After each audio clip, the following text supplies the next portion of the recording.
Magandang araw mga amo at welcome sa Kalye Topics. Well, sa video na to ay magkokomento tayo patungkol po dito sa napabalitang di umano ay malapit nang lumabas yung arrest warrant ng ICC laban sa mga personalidad na may kinalaman sa EJK o yung tinatawag na extrajudicial killings nung panahon ng rehimeng Duterte. Well, nag-abang tayo ng mga reaksyon ng mga pangunahing aarestuhin di umano ng ICC sa oras na lumabas ito. So marami ang nagtatanong, maaari nga bang ipag-utos, hilingin ng ICC sa ating gobyerno na i-turn over natin itong mga politiko at mga personalidad na involved dito sa EJK. Well, pagdating sa sistema legal, hindi natin alam yan. Pero nagbigay naman ng pahayag ng ating Pangulong Bongbong Marcos na, well, hindi tayo makikipagtulungan sa ICC dahil hindi na po tayo miyembro nito. Pero may mga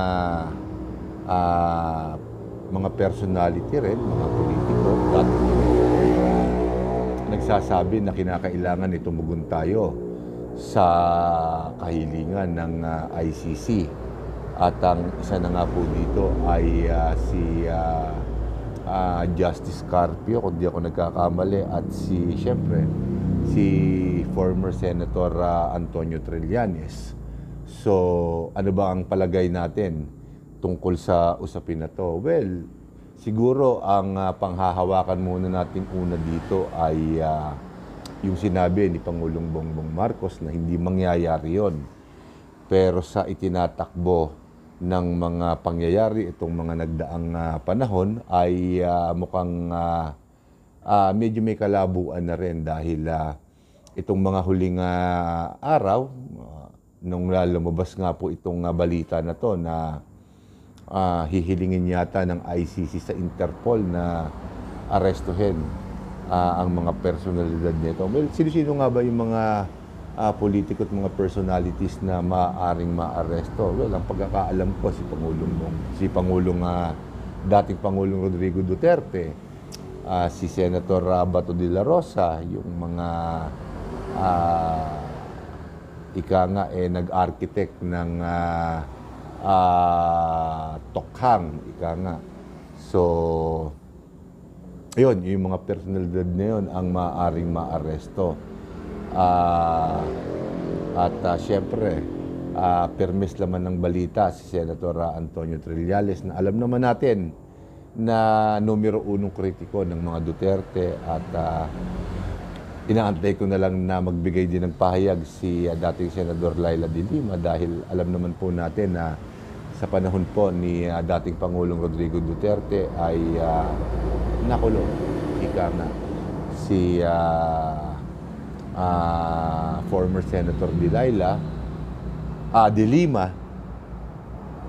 Lima. So, nag-aantay din tayo kung ano ang kanyang magiging tugon dito sa mga balita na to. Well, kapares nga po na sinabi ko, ang pinanghahawakan natin ay itong binitawang salita ni Pangulong Bongbong Marcos na hindi sila tutugon o ang gobyerno niya ay hindi tutugon dito sa mga kahilingan ng ICC na kung sakasakalit maglabas nga ng mandamiento de arresto ang ICC ay hindi sila tutugon. Pero sa mga nagdaang araw at iba't ibang ahensya ng gobyerno ay para bang iba na ang nagiging ihip ng hangin. At well, alam naman natin na medyo hindi na magkasama sa isang layunin si Pangulong Bongbong Marcos at Vice President Sara Duterte. So, aalamin natin yan. Kumbaga, siyempre tayo kung ano lang yung nakikita natin. Pero kung ako naman po ang tatanungin nyo, siguro mas pinakamaganda na siguro yan kung total tayo naman ay isang demokratikong bansa, kung talagang nais nilang litisin ika nga si dating Pangulong Rodrigo Duterte and company, ay dapat dito maganap yan sa ating bansa. At syempre, hihiling ang ICC niya na maglagay sila ng isang special court na sanction ng ICC para dito i-conduct o dito gawin itong gagawing pagdinig. Dahil binanggit po ni dating Pangulong Rodrigo Duterte na kung gusto niyo akong idemanda, mga di umano'y biktima ng extrajudicial killings ay dito kayo magreklamo. So bakit hindi na lang natin pabayaan na magreklamo itong mga biktima na to at bumuo ng isang korte na kung saan magiging maestrado ay isang representante ng ating bansa at ang isa naman ay representante ng International Criminal Court. Siguro pwede namang maayos yun. Dahil kung ito lang naman palagay ko, kung ibibigay ng ating gobyerno itong mga nasabing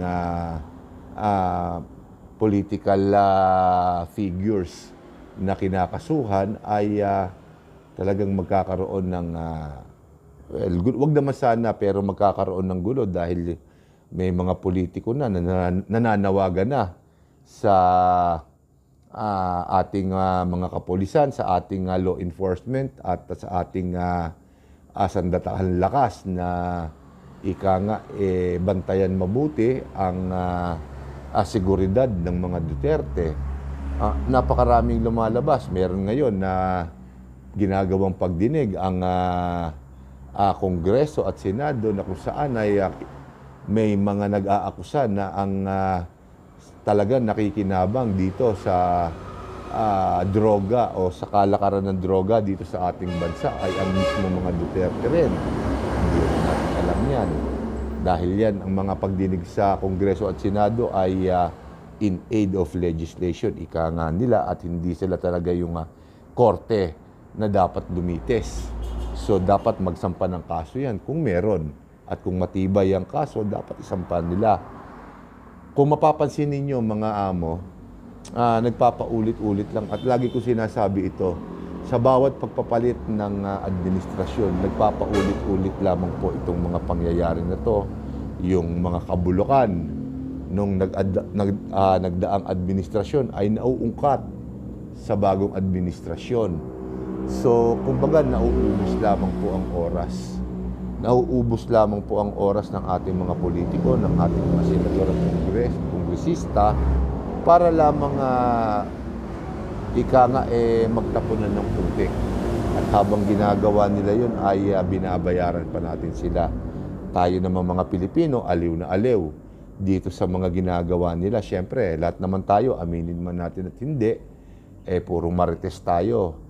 Pero pakatandaan po natin na ang kanilang pangunahing trabaho ay pagsilbihan tayo. Dapat ay bumubuo sila ng batas. Dapat nag-iisip sila ng mga paraan na mapag-inam ang ating buhay, ang ekonomiya ng ating bansa, ang pamumuhay ng ating mga kababayan, natin lahat.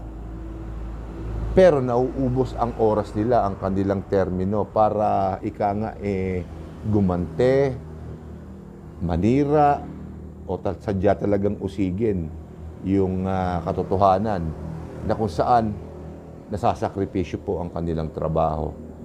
So medyo nakakalungkot lamang po na nagpapaulit-ulit itong mga senaryo na to. Pagdating naman po dito sa ika nga issue ng mga Duterte at sa mga Marcoses, masasabi ko natural na lamang po yun dahil syempre lagi rin po natin sinasabi sa mundo ng politika, hindi uso ang kaibigan dyan. Ang uso dyan ay yung personal na interes. So dapat sa mga panahon na to, nakikita na po natin ang mga personal na interes ng ating mga politiko na kung saan halos sa pangsarili lamang. Baka hindi po nila ika nga napapansin, pero marami na ang nakakapuna. Halos pati dito sa social media, may mga ika nga kumakampi na sa kaliwa, may kumakampi na sa kanan. sa administrasyon at oposisyon. At kanya-kanya na sila ng birada, ika nga, dito sa mga pangyayari na to, lalong-lalo na po. At ang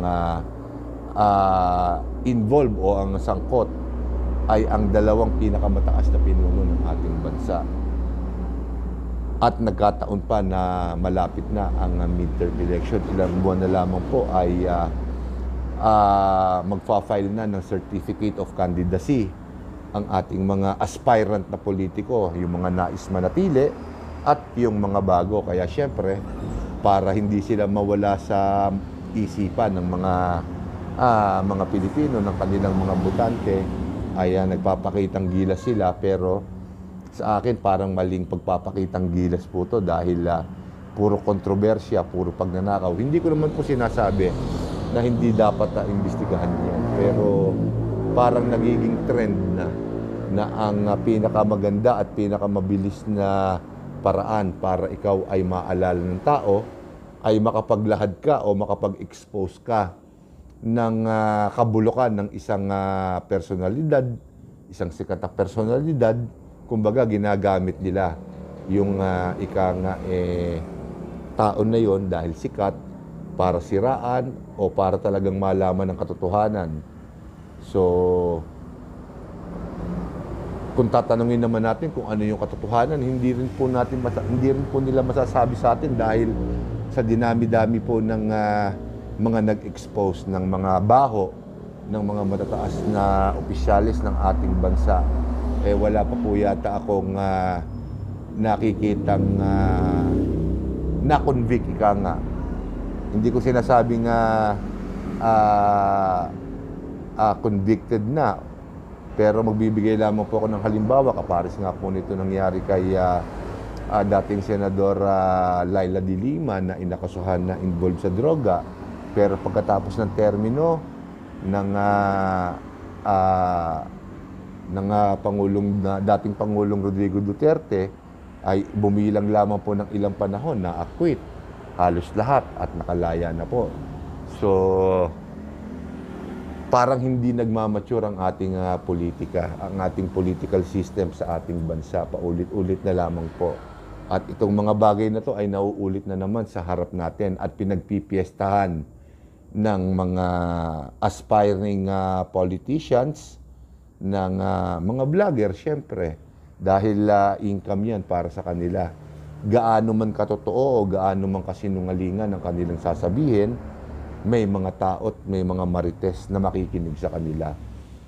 Sa atin naman pong maliit na espasyo dito sa YouTube, syempre, pinipilit natin na balansihin at makapag-question tayo na mas magandang dapat gawin para hindi naman masayang yung boto nating mga Pilipino. So, babantayan po natin itong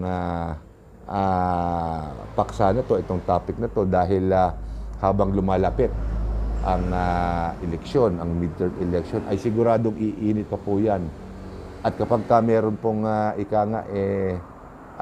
bago, ay kukomentuhan po natin. Binabasa lamang po natin yung kanilang mga body languages at syempre yung kanilang paano ba sasabihin ito? Yung mga lumalabas sa kanilang bibig, kung ito ba ay may kinakampihan o wala. So with that, ako po si Boss Dags. At kung dito sa channel na to, ako ang boss. Kayo naman po lahat ang mga amo ko. Marami pong salamat.